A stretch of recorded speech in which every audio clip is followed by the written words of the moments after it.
Respeito não merecido. Meu título, Deus, um delírio, não se refere ao Deus de Einstein e ao de outros cientistas esclarecidos da sessão anterior. É por isso que preciso tirar a religião einsteiniana da frente antes de qualquer coisa. Ela tem uma capacidade comprovada de causar confusão. No restante deste livro, falo só dos deuses sobrenaturais, entre os quais o mais familiar, a maioria de meus leitores, será Javé, o Deus do Antigo Testamento. Chegarei a ele num instante. Mas, antes de concluir este capítulo preliminar, preciso tratar de mais uma questão que poderia comprometer o livro inteiro. Desta vez, é uma questão de etiqueta. É possível que leitores religiosos fiquem ofendidos com o que tenho a dizer, e encontrem nestas páginas um respeito insuficiente por sua crença específica, se não as crenças cultivadas por outras pessoas. Seria uma pena que essa ofensa os impedisse de continuar a ler. Por isso, quero esclarecer o problema aqui, logo de saída. Uma pressuposição disseminada, aceita por quase todos em nossa sociedade, incluindo os não religiosos, é que a fé é especialmente vulnerável às ofensas e que deve ser protegida por uma parede de respeito extremamente espessa, um tipo de respeito diferente daquele que os seres humanos devem ter uns com os outros. Douglas Adams explicou tão bem um discurso de improviso que fez em Cambridge pouco antes de morrer, que nunca me canso de divulgar suas palavras. A religião tem determinadas ideias em seu cerne que denominamos sagradas, santas, algo assim. O que isso significa é: essa é uma ideia ou uma noção sobre a qual você não pode falar mal. Simplesmente não pode. Por que não? Por que não? E pronto. Se alguém vota em um partido com o qual você não concorda, você pode discutir sobre isso quanto quiser. Todo mundo terá um argumento, mas ninguém vai se sentir ofendido. Se alguém acha que os impostos devem subir ou baixar, você pode ter uma discussão sobre isso. Mas, se alguém disser, não posso apertar o interruptor da luz no sábado, você diz, eu respeito isso. Como é possível que seja perfeitamente legítimo apoiar o Partido Trabalhista ou o Partido Conservador, republicanos ou democratas, um ou outro modelo econômico, o Macintosh e não o Windows, mas não ter uma opinião sobre como o universo começou, sobre quem criou o universo? Não, isso é sagrado? Estamos acostumados a não questionar ideias religiosas, mas é muito interessante como Richard causa furor quando faz. Todo mundo fica absolutamente louco, porque não se pode falar dessas coisas. Mas, quando se analisa racionalmente, não há nenhuma razão para que essas ideias não estejam tão sujeitas a debate quanto quaisquer outras, exceto o fato de que, de alguma forma, concordamos entre nós que elas não devem estar. Veja um exemplo específico do respeito exagerado de nossa sociedade pela religião. Um exemplo realmente importante. De longe, o meio mais fácil de obter permissão para ser dispensado do serviço militar em tempos de guerra é por motivos religiosos. Você pode ser um filósofo brilhante da moralidade, com uma tese de doutorado premiada sobre os males da guerra, e mesmo assim pode ter dificuldade diante dos avaliadores, para ser dispensado por motivo de consciência. Mas, se você disser que seus pais são Quakers, consegue fácil. Mesmo que seja completamente iletrado e desarticulado quanto à teoria do pacifismo, ou até mesmo ao próprio quakerismo. No outro extremo do espectro do pacifismo, temos uma relutância pusilânime em usar nomes religiosos para facções de guerra. Na Irlanda do Norte, católicos e protestantes ganham os nomes eufemistas de nacionalistas e legalistas, respectivamente. A própria palavra religiões é censurada e transformada em comunidades, como em guerra intercomunidades. O Iraque, em consequência da invasão anglo-americana de 2003, entrou numa guerra civil sectarista entre muçulmanos sunitas e xiitas. É claramente um conflito religioso, mas no The Independent, do dia 20 de maio de 2006, tanto a manchete de primeira página quanto a notícia o descreviam como limpeza étnica. Étnica, nesse contexto, é mais um eufemismo. O que estamos vendo no Iraque é uma limpeza religiosa. Também é possível argumentar que o uso original do termo limpeza étnica na ex-Iugoslávia tenha sido um eufemismo para limpeza religiosa, envolvendo sérvios ortodoxos, croatas católicos e bósnios muçulmanos. Já chamei a atenção para o privilégio dado à religião em discussões públicas sobre ética na imprensa e no governo. Sempre que surge uma controvérsia sobre a moral sexual reprodutiva, pode-se apostar que haverá líderes religiosos dos mais diversos grupos de fiéis proeminentemente representados em comissões influentes, ou em mesas redondas, no rádio ou na televisão. Não estou sugerindo que deveríamos nos dar ao trabalho de censurar as opiniões dessa gente, mas por que nossa sociedade corre a ouvi-los como se fossem especialistas comparáveis a, digamos, um filósofo da moralidade, um advogado de família ou um médico? Veja outro exemplo estranho do privilégio dado à religião. No dia 21 de fevereiro de 2006, a Suprema Corte dos Estados Unidos determinou, de acordo com a Constituição, que uma igreja do Novo México deveria ser isentada de cumprir a lei, a que todo mundo tem de obedecer, que proíbe o uso de drogas alucinógenas. Os integrantes do Centro Espírita Beneficente União do Vegetal acreditam que só conseguem compreender Deus tomando chá de ayahuasca, que contém a droga alucinógena ilegal, dimetiltriptamina. Perceba que basta que eles acreditem que a droga aumenta a sua compreensão. Eles não têm que fornecer provas. Por outro lado, há muitas provas de que a maconha alivia a náusea e o desconforto de doentes de câncer submetidos à quimioterapia. Mesmo assim, novamente, de acordo com a Constituição, a Suprema Corte determinou, em 2005, que todos os pacientes que usarem a maconha com fins medicinais estarão sujeitos a indiciamento federal, até na minoria dos estados em que esse uso especializado foi legalizado. A religião é, como sempre, o trunfo. Imagine se os integrantes de uma sociedade de apreciadores de arte alegassem à justiça que acreditam precisar de um alucinógeno para aumentar sua compreensão dos quadros impressionistas ou surrealistas. Mas, quando uma igreja alega uma necessidade semelhante, parece o apoio da mais alta corte do país. É tal o poder da religião como um talismã. Os 36 escritores e artistas convocados pela revista New Statesman para escrever o manifesto de apoio ao respeitado autor Salman Rushdie, então condenado à morte por ter escrito um romance. Irritado com as manifestações de solidariedade de líderes cristãos e até de alguns formadores de opinião laicos, a mágoa e a ofensa dos muçulmanos, tracei o seguinte paralelo. Se os defensores do apartheid fossem espertos, eles teriam alegado, com sinceridade pelo que sei, que permitir a mistura de raças era contra sua religião. Uma boa parte da oposição teria respeitosamente se afastado, e não adianta afirmar que se trata de um paralelo injusto porque o apartheid não tem justificativa racional. O grande ponto da fé religiosa, sua força e sua glória, é que ela não depende de justificativas racionais. Recai sobre o resto de nós a expectativa de que justifiquemos nossos preconceitos, mas peça a uma pessoa religiosa que justifique sua fé e você infringirá a liberdade de religião. Mal sabia eu que uma coisa muito parecida acontecia no século XXI. O Los Angeles Times, 10 de abril de 2006, afirmou que vários grupos cristãos de campi dos Estados Unidos estavam processando suas universidades por adotar normas antidiscriminação, como a proibição de agredir homossexuais. Num exemplo típico, em 2004, James Nixon, um menino de 12 anos de Ohio, ganhou na justiça o direito de usar uma camiseta na escola com as palavras: homossexualidade é pecado, Islã é mentira, aborto é assassinato. Certas questões são preto e branco.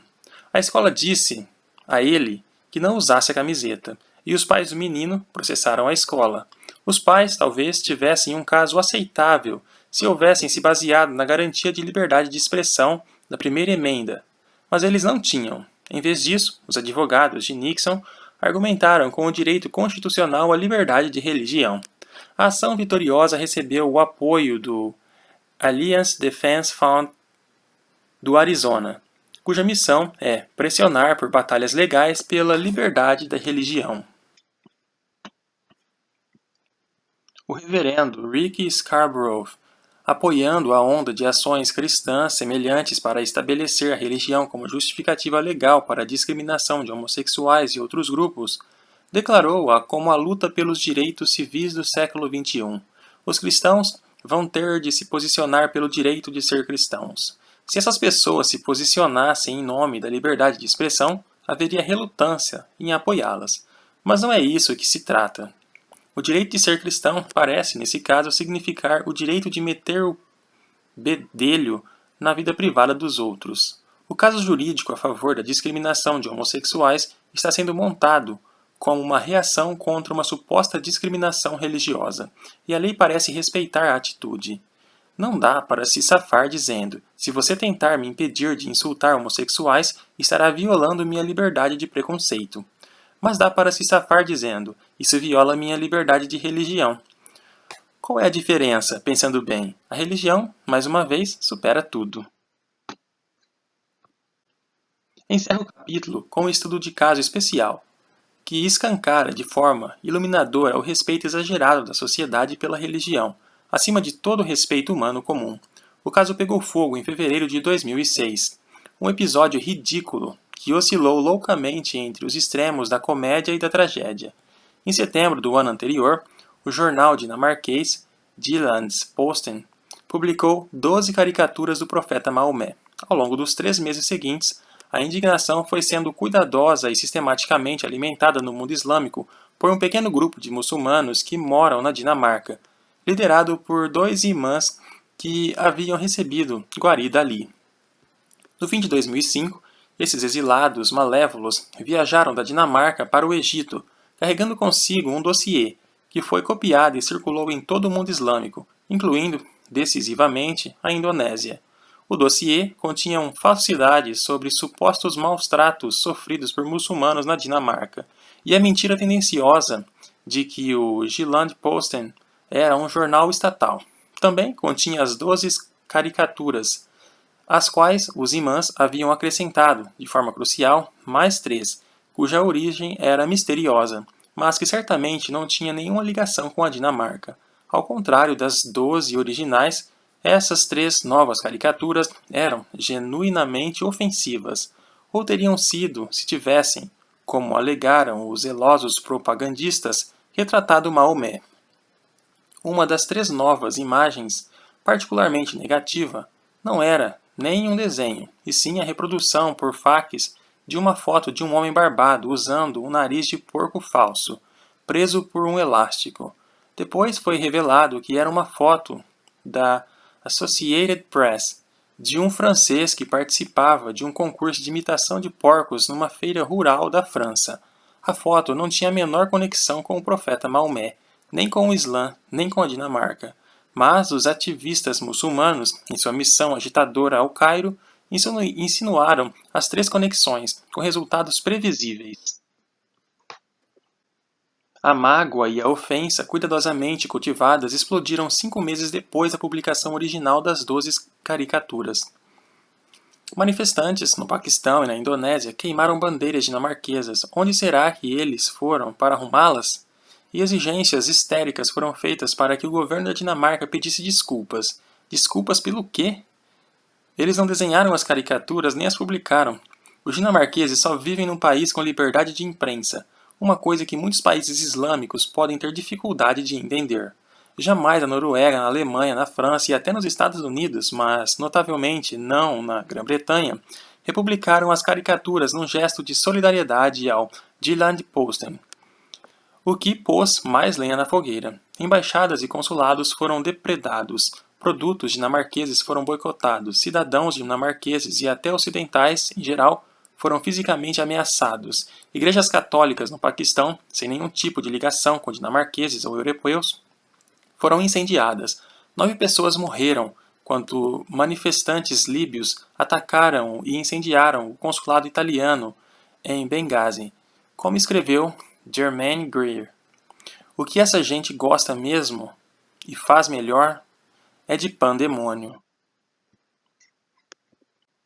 Uma recompensa de US$ 1 milhão pela cabeça do cartunista dinamarquês foi estabelecida por um imã paquistanês, que aparentemente não sabia que eram 12 cartunistas dinamarqueses diferentes e que de certo não sabia que as 3 imagens mais ofensivas jamais tinham sido publicadas na Dinamarca. E, aliás, de onde ia vir aquele milhão?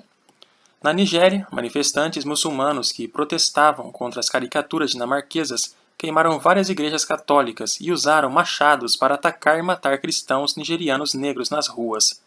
Um cristão foi enfiado dentro de um pneu, encharcado de gasolina e incendiado. Na Grã-Bretanha, manifestantes foram fotografados segurando faixas com os dizeres: "Matem quem insulta o Islã.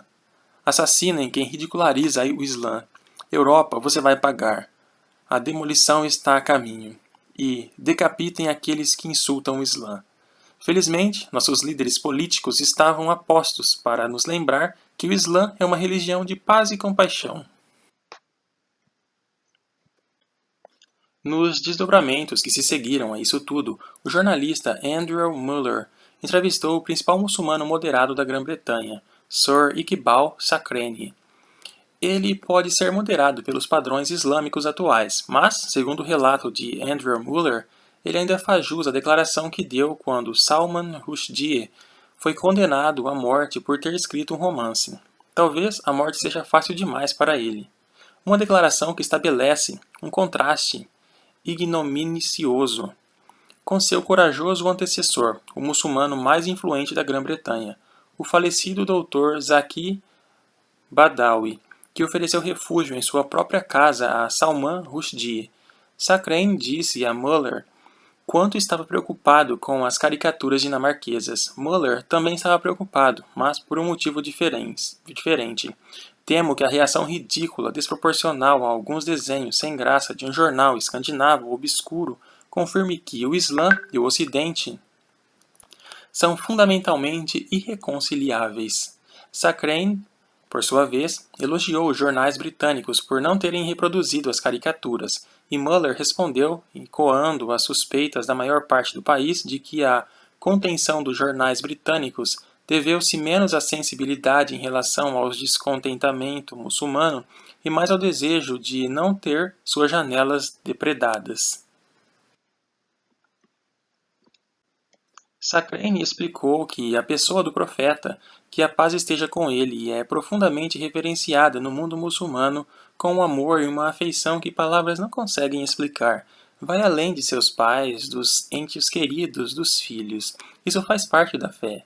Também há um ensinamento islâmico de que não se retrata o profeta.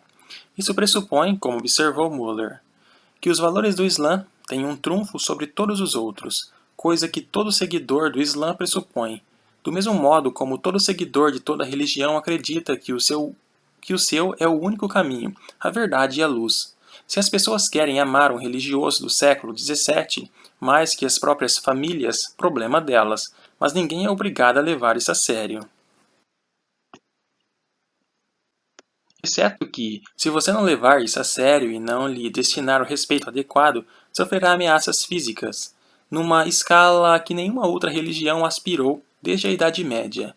Não dá para não se perguntar por que esse tipo de violência é necessário, considerando que, como observa Muller, se vocês, palhaços, tiverem alguma razão, os cartunistas vão mesmo para o inferno, não basta?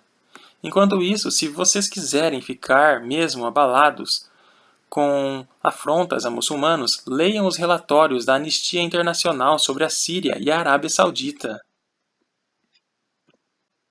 Muita gente já ressaltou o contraste entre a mágoa histérica professada pelos muçulmanos e a prontidão com que a imprensa árabe publica charges antijudaicas estereotipadas. Uma manifestação no Paquistão contra as caricaturas dinamarquesas, uma mulher de burca negra foi fotografada carregando um cartaz que dizia: "Deus abençoe Hitler." Em resposta a todo esse pandemônio, os jornais condenaram a violência e fizeram um pouco de barulho em defesa da liberdade de expressão, mas, ao mesmo tempo, manifestaram respeito e solidariedade para a ofensa e pela mágoa profundas sofridas pelos muçulmanos. A mágoa e o sofrimento consistiam, lembre-se, não na imposição de qualquer violência ou dor real a uma pessoa, nada mais que alguns traços de tinta impressas num jornal sobre o qual ninguém jamais teria ouvido falar fora da Dinamarca se não fosse por uma campanha deliberada de incitação à desordem. Não sou a favor de ofender nem magoar ninguém sem motivo, mas fico intrigado e espantado com o privilégio desproporcional da religião em nossas sociedades ditas laicas. Todos os políticos têm de se acostumar às caricaturas desrespeitosas de seu rosto e ninguém faz atos públicos em sua defesa. O que a religião tem de tão especial para que asseguremos a ela um respeito tão privilegiado e singular? Como disse H. L. Mencken, devemos respeitar a religião do outro, mas só no mesmo sentido e na mesma proporção com que respeitamos sua teoria de que sua mulher é linda e que seus filhos são inteligentes.